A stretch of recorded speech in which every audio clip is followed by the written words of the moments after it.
이때에는 표가 금방 팔리기 때문에 여유 부리면서 좌석 선택 메뉴를 눌러 원하는 좌석을 선택한 순간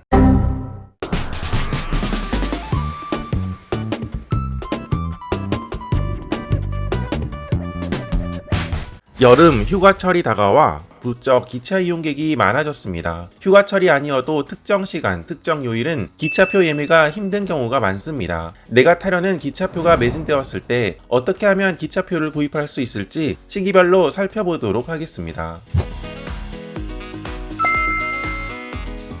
우선 출발 이틀 전까지 기차표가 매진되었을 때에는 예약 대기를 할 수 있습니다. 예약 대기는 일단 신청을 해두면 신청한 순서대로 취소된 좌석을 배정받을 수 있습니다. 만약 취소표가 나와 예약 대기에 성공했다면 예약 승차권 조회, 취소 메뉴에서 예약이 성공했음을 확인해 볼 수 있습니다. 보통 아침 10시 정도에 예약이 완료되었다는 문자가 전송될 것입니다. 다만 여기서 끝나는 것이 아니라 당일 24시까지 반드시 결제를 해야만 기차표 예매에 성공하는 것입니다. 출발 전날까지 문자도 오지 않고 이곳의 예약 대기 현황도 조용히 사라진다면 예약 대기에 실패했으니 이때부턴 취소표가 나오기만을 기다려야 한다는 얘기가 됩니다. 또 어떤 열차는 예약 대기 없이 매진이라고만 뜨는 경우가 있는데 이는 예약 대기 역시 매진되었다는 의미이므로 이 역시 출발 전날부터 출발하는 날까지 수시로 확인해서 취소표를 예매하는 방법이 유일하다고 볼 수 있습니다. 그런데 가끔은 예약 대기 외에 입석 플러스 좌석, 입석, 자유석이라고 표시되는 경우를 볼 수 있습니다. 3개의 경우 중 앉아갈 확률이 높은 경우는 바로 자유석입니다. 가끔 기차를 타다 보면 자유석 객실을 운영하는 경우가 있는데 해당 호차는 좌석 발매를 하지 않고 마치 지하철이나 시내버스와 같이 먼저 좌석에 앉는 사람이 해당 구간까지 이용할 수 있는 형태로 운영되고 있습니다. 주로 정기권을 이용하여 출퇴근하는 사람들, 일반 열차의 경우 내일로 패스 이용객이 이 자유석 객실을 이용하는 경우가 많습니다. 일반 예매의 경우도 좌석이 매진되었는데 해당 열차가 자유석을 운영하는 열차라면 이렇게 자유석 승차권을 예매할 수 있습니다. 그렇지만 출퇴근 시간대에 운영되거나 이용객이 많은 시간대라면 자유석 객실에 빈 좌석이 없을 수가 있고 이때는 할 수 없이 서서 여행을 해야 합니다. 자유석은 평일 그리고 출퇴근 시간대를 중심으로만 운영하며 KTX와 ITX 청춘, ITX 새마을, 새마을호에서 자유석 객실을 운영하고 있습니다. 자유석 객실 여부와 몇 호차를 자유석으로 운영하는지는 코레일톡 예매 화면에서 조회해 볼 수 있습니다. 그 다음으로 앉아갈 확률이 높은 경우는 입석 플러스 좌석입니다. 입석 플러스 좌석은 구간별로 일부는 입석으로 또 일부는 좌석에 앉아서 여행하는 승차권입니다. 부산에서 서울로 가는 KTX를 예로 들면 모든 승객이 부산역에서 타지 않아 일부 구간은 좌석이 생기는 경우가 있는데 이 경우 일부 구간까지는 해당 좌석에 앉고 일부 구간부터 입석으로 가는 경우에 해당합니다. 그런데 가끔씩 아주 운이 좋으면 해당 경우와 같이 중간에 좌석을 옮기면 되는 좌석 플러스 좌석 형태로 예매될 때도 있습니다. 즉 자유석보다 더 확실하게 전 구간을 앉아서 갈 수도 있다는 이야기가 됩니다. 참고로 자유석은 운임의 5%가 할인된 금액에 이용할 수 있고 입석은 운임의 15%가 할인된 금액에 이용할 수 있습니다. 여기서 잠깐 이용하려는 열차가 용산에서 가평, 춘천을 오가는 ITX 청춘 열차라면 일반 예매 화면과는 달리 좌석이 몇 개 더 있을 수가 있습니다. 좌석 속성, 일반석 부분을 눌러 2층석을 선택하면 의외로 좌석이 몇 개 더 나오는 것을 볼 수 있을 것입니다. 2층석의 경우 용산에서 춘천을 오가는 ITX 청춘 열차의 4호차 혹은 5호차에 해당하는데 이 좌석은 일반석 선택 시에는 나오지 않고 2층석 메뉴를 선택해야만 예매할 수 있는 좌석들이어서 원하는 시간대에 일반석 선택 시는 매진이지만 2층석을 선택하면 의외로 빈 좌석이 있다는 것을 확인해 볼 수 있을 것입니다. 만약 예약 대기에도 실패하였다면 그 다음 열차 좌석이 나오는 타이밍을 노려야 합니다. 크게 열차 좌석이 나오는 시점이 딱 2번 더 있습니다.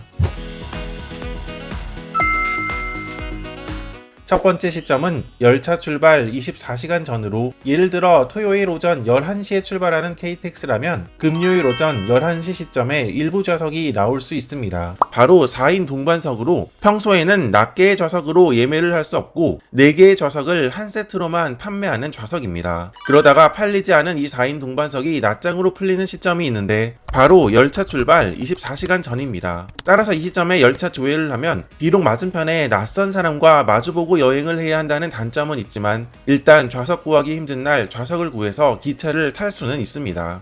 KTX 중에서 18호차까지 있는 이 열차의 일반실은 5호차를 제외하고 모두 4인 동반석이 있어 해당 시점에 의외로 열차 좌석이 많이 나오는 경우가 있습니다. 다만 열차 길이가 짧은 KTX 산천은 4인 동반석이 아예 없는 경우도 있거나 있더라도 좌석이 많지 않아 해당 시점에도 좌석이 풀릴 가능성이 상대적으로 낮고 강릉이나 동해, 안동 방향으로 운행하는 KTX 이음은 4인 동반석이 없기 때문에 이 경우에 해당하지는 않습니다. 두 번째 시점은 바로 출발 당일 0시입니다. 코레일톡으로 예매하다 보면 일부 호차 혹은 일부 좌석은 예매를 할 수 없는 좌석이 있는데 이 승차권들을 코레일톡을 통해 예매할 수 있는 시점이 바로 출발 당일 0시입니다. 따라서 이때 승차권 조회를 하게 되면 좌석들이 의외로 많이 나온 것을 볼 수 있을 것입니다. 그러나 인기 있는 날짜나 시간대라면 불가능할 수 있고 또 좌석이 남더라도 금방 판매되기 때문에 원하는 시간대 열차가 나오면 빠르게 예매하는 것을 추천합니다.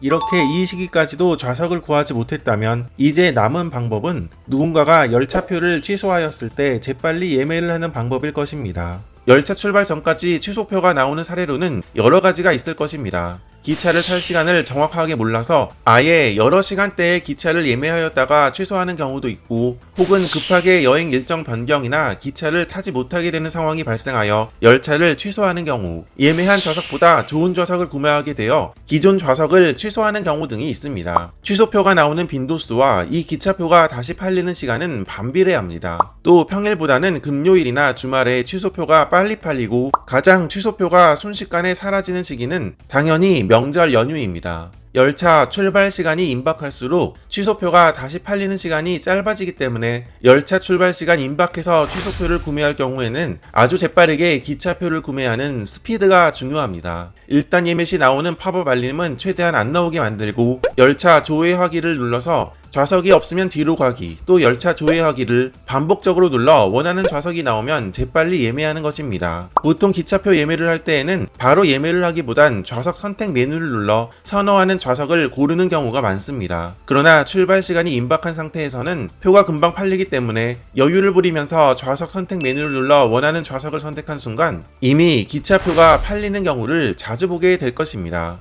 그래서 이때에는 좌석 선택 같은 메뉴를 볼 여유 없이 빨리 예매 버튼을 눌러야 한다는 점을 꼭 염두에 두면 좋겠습니다. 일단 예매 버튼을 눌러 넘어가면 결제 시간이 주어지는데 이 시간에만 결제를 하면 기차표를 구매할 수 있습니다. 다만 이렇게 출발 시간 임박해서 나오는 열차들은 경험상 선호하는 좌석이 아닐 때가 많습니다. 여기에는 좌석이 없어 특실로 예매했다가 일반실로 바꾸는 경우 혹은 KTX 일반실에 4인 동반석을 예매했다가 좋은 좌석으로 바꾸는 경우가 많기 때문에 KTX의 경우는 이때 나오는 좌석은 특실이거나 일반실에 4인 동반석인 경우가 많을 것입니다. 또 우회하는 열차들이 상대적으로 취소표가 잘 나오는데 보통 서대구 경유 열차를 제외한 나머지 우회하는 열차들은 뒤에 출발하는 열차가 목적지까지 더 빨리 도착할 수 있다는 점을 참고하면 좋겠습니다. 이렇게 각 시기별로 매진된 기차표를 구매하는 방법을 소개해 보았습니다. 다음에는 지하철 5호선의 비밀 두 번째 영상으로 찾아뵙겠습니다.